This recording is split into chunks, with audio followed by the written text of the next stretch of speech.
estás ahí? ¿Sí? Qué bueno. Te deseo lo mejor, ¿sabes? Lo que más quiero es que te vaya bien. Yo creo que eso es lo que debe caracterizar a todo buen ser humano. Querer que a los demás le vaya bien. Y yo, poniendo al del apartamento azul como testigo, quiero que a ti te vaya bien. Hoy te envío toda la fuerza que tú necesites para seguir adelante y que tú requieras para vencer las dificultades y los problemas. Hoy un tema común por estos días, dolorosamente común, un tema realmente que a mí me cuesta, pero que se volvió, qué sé yo, se volvió normal. Casi que a mí me pregunta, padre, ¿y tus papás se separaron cuándo? Y entonces cuando uno dice, no, mis papás todavía no se separaron, lo miran a uno así como, pero tú eres de la vieja guardia. O sea, tú eres de los viejos, porque lo normal es que los papás se separen hoy, eso es lo normal. Lo normal es que cada niño que se encuentren, no, yo soy de papá separado. Entonces, es un tema que hay que trabajar. Yo tengo que decirle, yo no creo que sea el ideal. Yo creo que el ideal es que vivan juntos el resto de la vida. Yo creo en eso. Entiendo que hay una realidad y que hay que enfrentar esa realidad y que hay que trabajarla y que hay que superarla. También eso lo entiendo. Entonces, hablemos hoy de eso. Estoy con Mauricio Pareja Baiter, Mauricio Gabriel. Alberto José. ¿Cómo estás tú? Muy bien, gracias a Dios. Bro, ¿cómo superar una separación? Ese es el tema que a nosotros nos plantean. Pero yo me imagino, Mauricio, que para poder hablar de cómo superarlas hay que hablar de cómo se dan las separaciones. Obvio, hay que mirar la fuente. Dolorosamente, las separaciones no se dan en un quirófano. Sería chévere que se dieran en un quirófano, porque cuando se dan en un quirófano se cortaría por el punto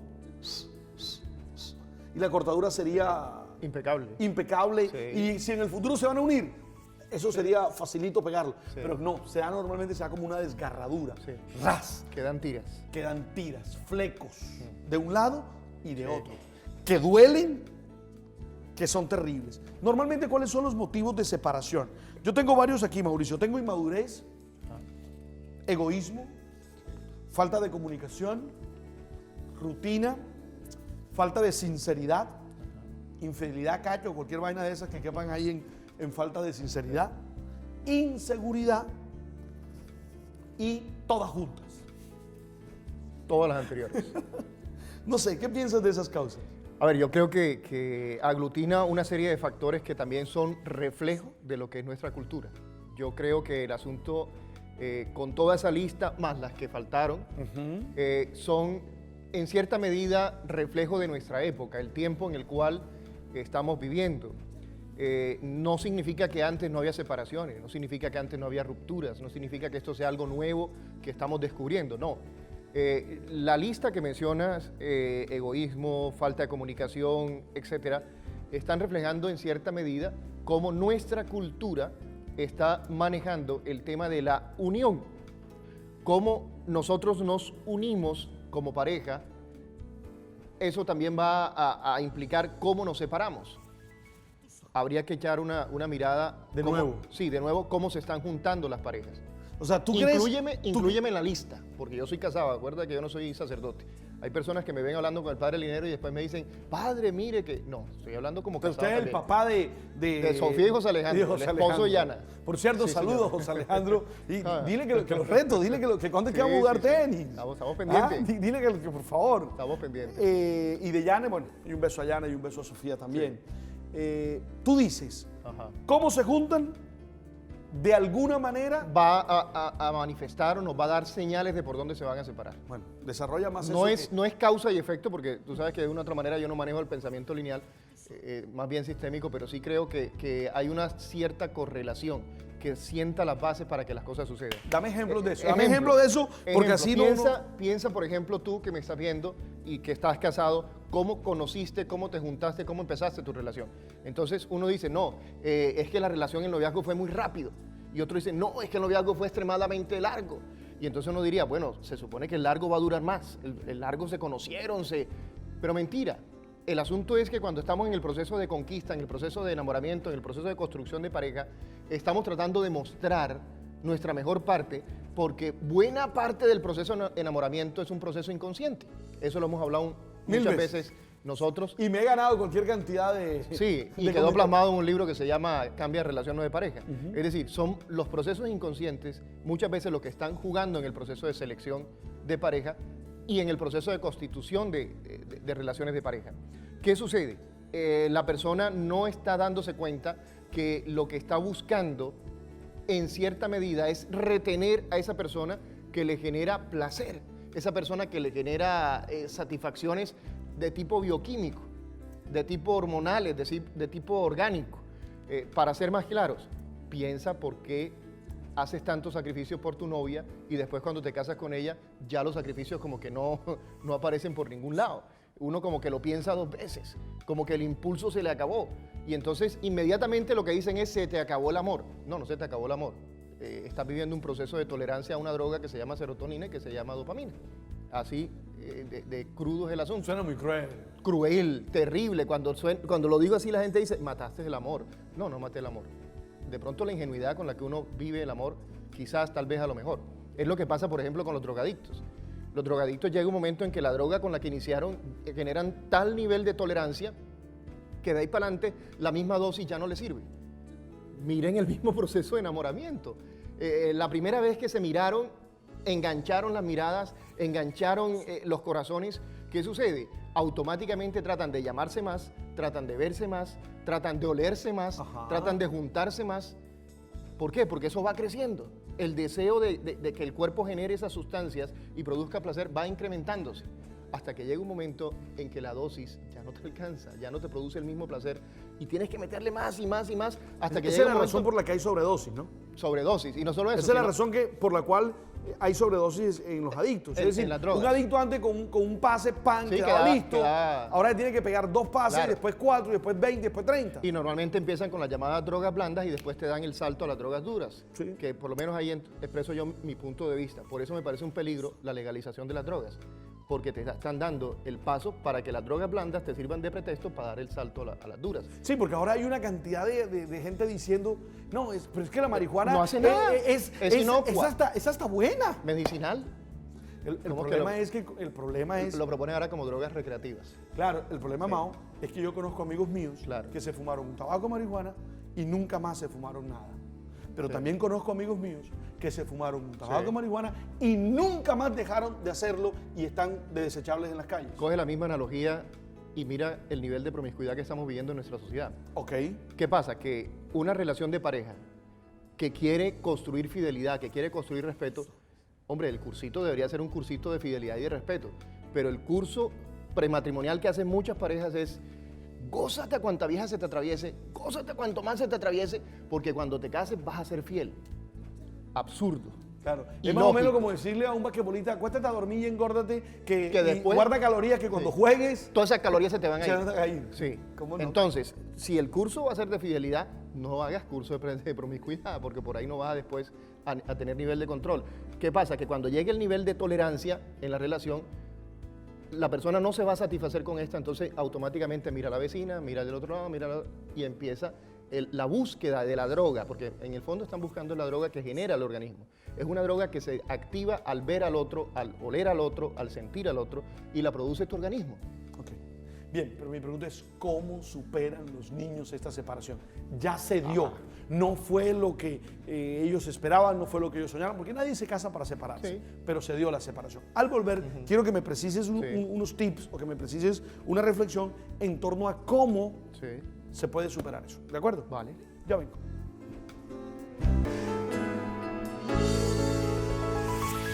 Tú sabes, tú sabes.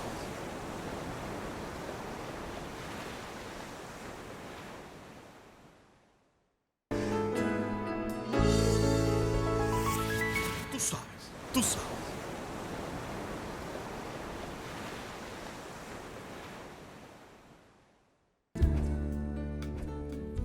Don Mao, ¿tiene usted una pregunta que responder? ¿Sí? ¿Cómo van a hacer los niños para superar esa situación? Recojo ideas de lo anterior. Ojo cómo nos iniciamos las relaciones, ojo cómo las acabamos. En este momento, cuando ya la relación se está acabando, uno tiene que entender, primero, que cuando se da un proceso de separación, las personas siguen vivas. esta persona, antes eran pareja, ahora se separan, siguen vivas. Lo que muere en el proceso de separación es la relación. Eso es lo que muere. Hay que hacer un duelo. La pareja tiene que hacer un duelo. Y en la medida en que la pareja haga ese duelo y en la medida en que la pareja vaya superando la situación, los hijos irán viendo, irán asimilando, porque yo soy de los que creo que aquí hay que aplicar aquí al principio que le dicen a uno cuando sube a los aviones. Uno se sienta en la silla, le ponen la pantallita o sale la persona que da las instrucciones y dice, en caso de despresurización caerán unas mascarillas de oxígeno. Colóquesela usted y después auxilie a los menores que tenga a su lado. O sea, ¿tú crees que aquí también funciona igual? Exactamente. En la separación, primero... Primero estabilícense. Ok. Primero respiren. Ajá. No se ahoguen. Para que puedan comunicarle a sus hijos paz, serenidad, tranquilidad. No engañarlos, no decirles que aquí no está pasando nada, tranquilo. No, porque no se trata tampoco de que mostremos algo que en sí es anormal como si fuera normal. Y no es normal porque cuando se comprometieron, no se comprometieron para eso. Nos guste o no nos guste, le duela o no le duela, toda separación es un fracaso. Es un fracaso a un proyecto en el cual usted con su pareja se embarcó. Por eso, si quiere empezar a vivir un proceso de sanación interior, tiene que incluir la humildad en su proceso de separación. Reconozca con humildad, usted no se casó para eso, usted no se unió para separarse, hoy tiene que enfrentar una separación. Si uno niega esa realidad, se va a hacer más doloroso el proceso. Para él, para ella y por supuesto para los hijos. Porque no hay nada más incómodo para un hijo que ver un papá, una mamá sufriendo, aparentando de que no pasa nada. Porque muchas veces los papás creen que los hijos son bobos y no se dan cuenta. Okay. Y los pelados sí se dan cuenta. Entonces, primero, estabilícese usted. Ayuda mucho, tengo que reconocerlo, los procesos de crecimiento espiritual. Y aclaro, espiritual. Pueden ser personas que para lograr la estabilidad emocional buscan un terapeuta, buscan un grupo de apoyo, o los amigos, las redes sociales, los amigos, les ayudan a estabilizarse mucho. Los grupos de oración, estabilícese. Tenga mucho cuidado porque en un proceso de separación, yo digo también, entre broma y broma, voy diciendo que empieza un proceso de carroña. Hay individuos en nuestra cultura que están como hienas o como buitres, volviéndose carroñeros, esperando caerle a la persona que se separó.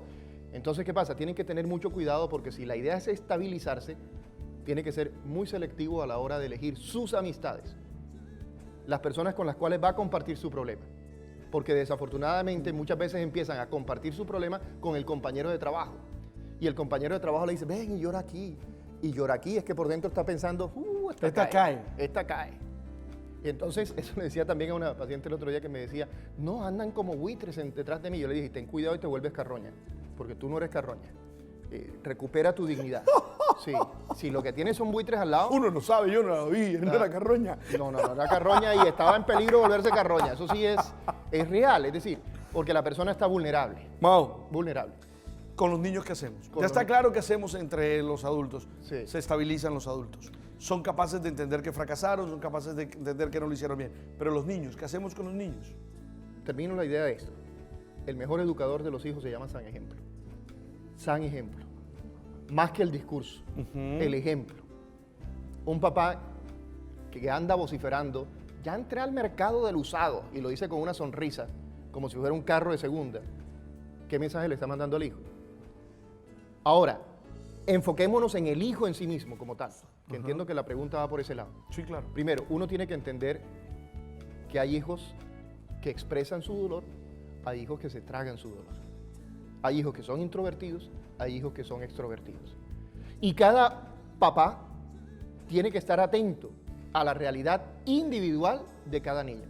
No, mira, están tranquilos. Mira, está jugando. Claro, el hermanito se pone a jugar con el otro porque le sigue el juego, pero el uno está feliz porque asumió la cosa con cierta tranquilidad. El otro está jugando con él y creemos que están iguales. No, el otro puede estar viviendo su dolor, no lo está expresando. Y ahí ayuda mucho, por ejemplo, las técnicas proyectivas. Siéntese con el niño, déle una hoja de papel, póngalo a pintar, vamos a pintar quién eres tú, cómo estás tú, conversemos, depende de la edad también del niño. Si el niño tiene por ahí unos 4, 5 años, 6 años, juegue con el niño. El juego es un mecanismo, una herramienta muy útil para darse cuenta qué es lo que está pasando en el interior del niño. Coja muñecos. A veces cuando tengo que atender niños en consulta, yo tengo muñecos en mi oficina. Ayer precisamente estaba hablando con una nena que tiene más o menos unos 8 años. Entonces yo le conté la historia de un muñeco que me regaló una niñita, porque yo tenía otro muñeco que me habían regalado a mí cuando nací.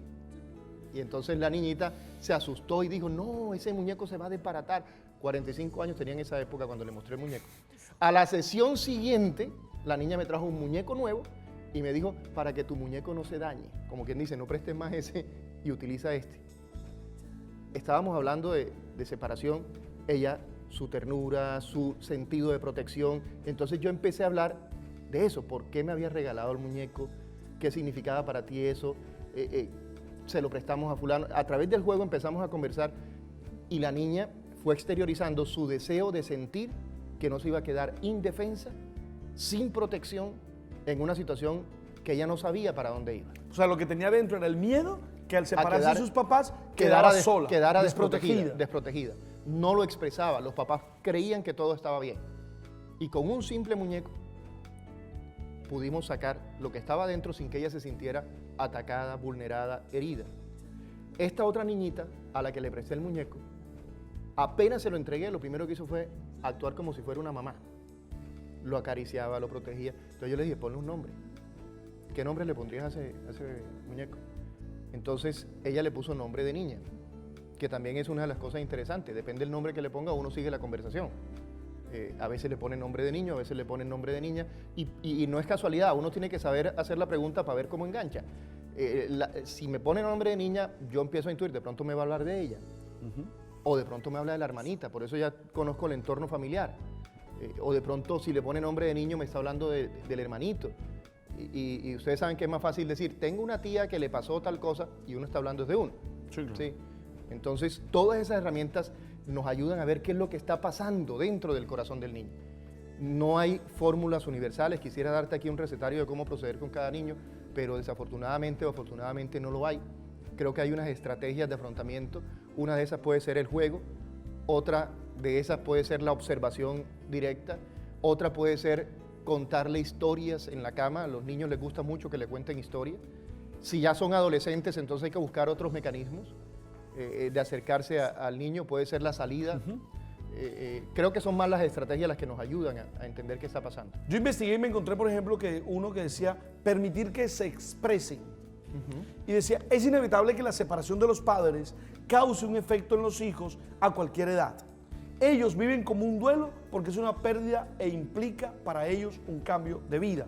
Entonces, lo importante para nosotros sería que permitieran que se expresen. Eso fue lo primero. Lo segundo que encontré, Mauricio, era brindarles estabilidad. Claro. Es decir, tanto emocional como física, como económica. Es decir, que la separación no termine siendo una turbulencia más fuerte de lo que ellos pueden tener. Entonces, lo segundo, brindarles estabilidad. Perdón, y hago una aclaración. Dale. También la estabilidad yo creo que es importante entenderla no solo en términos físicos, creo que también en eso el enfoque que maneja Minuchin de los roles, de los límites, perdón, es muy importante. Es importantísimo que los niños sepan que hay límites en casa de mamá, hay límites en casa de papá, y los límites hay que respetarlos. Claro. Y que, bueno, ojalá se puedan mantener límites similares, pero tampoco podemos caer en la trampa de homologar las dos realidades como si fueran igual. La casa de papá no va a ser la misma que la casa de mamá. Es decir, pueden tener reglas aquí que coinciden, pero de pronto tienen reglas que no coinciden. Por ejemplo, si la mamá se queda con la custodia, evidentemente los niños van a pasar más tiempo con la mamá, va a haber muchas más reglas en casa de mamá que en casa de papá. Entonces también los papás tienen que entender eso. Si pasa toda la semana estudiando y al papá le va a tocar los fines de semana, la mamá también tiene que entender que los hijos tienen que divertirse. Y es posible que en casa de papá el juego... haya menos reglas. Sí, claro, el juego prime y acá prime más la regla de estudiar, de dormirse a determinadas horas. Por eso también es saludable en tiempo de vacaciones intercambiar. Que la custodia sea compartida y que sepan repartir esos tiempos. Lo que pasa, Mao, es que muchos papás se sienten culpables por la separación, Claro. y entonces creen que una manera de recompensar ese error cometido, esa culpa, Sí. es llenarlos de regalos, es no ponerles límites, es casi que comprarlos. Yo creo que también ahí hay que tener en cuenta otra cosa que tiene que ver mucho con lo que estamos viviendo hoy en día. Aclaro, es responsabilidad de Mauricio lo que voy a decir. Separo al padre de lo que voy a decir. Gracias, muy amable. Yo creo que buena parte de las confusiones que hay hoy en día a nivel de género se generan también en las separaciones. Creo que hay mucha identificación de los niños con la mamá porque pasan mucho tiempo con la mamá, con objetos de la mamá, la cartera, la cosa, y empiezan a tener unos comportamientos. Yo sé que me voy a meter en lío, con todo respeto, No, ni soy homofóbico, pero yo creo que nos están imponiendo también una serie de visiones de mundo equivocadas, justificando los errores de los papás que se han separado. Eso da para otro programa, pero dejémoslo ahí. El asunto es que yo sí he tenido que atender casos de niños que han ido perdiendo su identidad masculina, han terminado en una confusión de roles y peor todavía si la mamá está en guerra con el papá. Porque entonces, Si tienen que odiar al papá. sí, claro, y la figura masculina que implica el papá. De acuerdo. Claro, después me llegan los niños, ya no tan niños, de unos 13, 14 años, con tendencias homosexuales y los papás asustados, que no saben qué hacer, que no saben qué pasó y empiezan a dar sus argumentos apoyados en lo que estamos viendo en esta cultura. De que no, que él nació así, que él fue así. Yo personalmente creo que no nacen así. Sé en el lío que me estoy metiendo, pero lo aclaro. Ok, Es dale. posible que más adelante las investigaciones lo arrojen, pero usted sabe que yo como libro y los libros que me he comido no me convencen. Muy bien, tú sabes que te respeto en esa posición, tú sabrías cuál sería mi Sí, posición por porque la supuesto. hemos conversado muchas veces. Claro. Por ahora debo ir a hacer el corte comerciales porque Como este los tipo fantasmas que no me aparecen por la deja. emisora. Ya regreso. Sí. Tú sabes, tú sabes.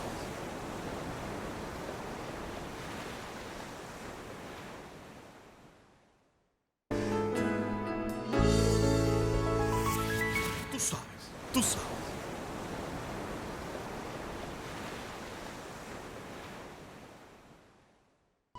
Bien, ¿qué más pueden hacer? Entonces ya dijimos dos, dejar que los niños se expresen, nos diste el ejemplo Claro. del juego. Dos, brindarle estabilidad a través de límites, a través de reglas, a través de inteligencia. Mao, yo creo que es muy oportuno, Mao, que los niños no sean objeto de pelea. Objeto de guerra. Es terrible. Yo creo que la comparación es grotesca, pero muchas veces confunden al niño con una escopeta. Lo cosifican. Lo cosifican. Y era la idea de lo que quería expresar en este último segmento cuando daba esas afirmaciones un poco polémicas, pero creo que debemos entender que privar a un niño de la figura paterna, de la figura masculina en su vida, es exponerlo a una confusión de identidad. Arrancarle de los brazos a una niña, a su mamá, es también exponerla a ese vacío emocional. Ahora, también hay que tener en cuenta algo. Si las parejas que viven juntas tienen problemas de por sí para dedicarle tiempo a sus hijos, para estar con ellos, para acompañarlos, las parejas que se separan tienen que tener claro que ahora el problema se les va a duplicar. Y peor aún si establecen una nueva relación de pareja y más complicado si tienen otros hijos, porque entonces van a tener que repartir su escaso tiempo en diferentes sitios con diferentes personas. Por eso, una recomendación que le doy con todo cariño a las personas que están viviendo proceso de separación es piensen bien antes de embarcarse en una nueva relación, tómense su tiempo, no se sollen pensando que ya encontraron el amor de su vida, porque el asunto no es así tan fácil. Creo que hay que hacer una transición, tienen que vivir primero el duelo con la relación anterior para que los hijos también puedan conservar esa estabilidad tan importante en su desarrollo. Es lamentable ver cómo hijos tienen que ver desfilar muchos novios en la vida de la mamá, muchas novias en la vida del papá, por no tener paciencia, por no tener calma, por no aprender a vivir solos. Vuelvo a lo que decíamos al comienzo, creo que es un problema también de tipo cultural. Nuestra cultura es una cultura que le tiene pánico a la soledad. Ok. Muy bien, Don Mao. A mí me quedan dos cosas. Bueno, además de todas las discusiones polémicas ahí que se me pueden Evidente. armar, a mí me quedan dos cosas. Una, darle espacio para que se expresen nuestros niños. Y dos, generarle estabilidad. Muchas gracias. Muchas gracias.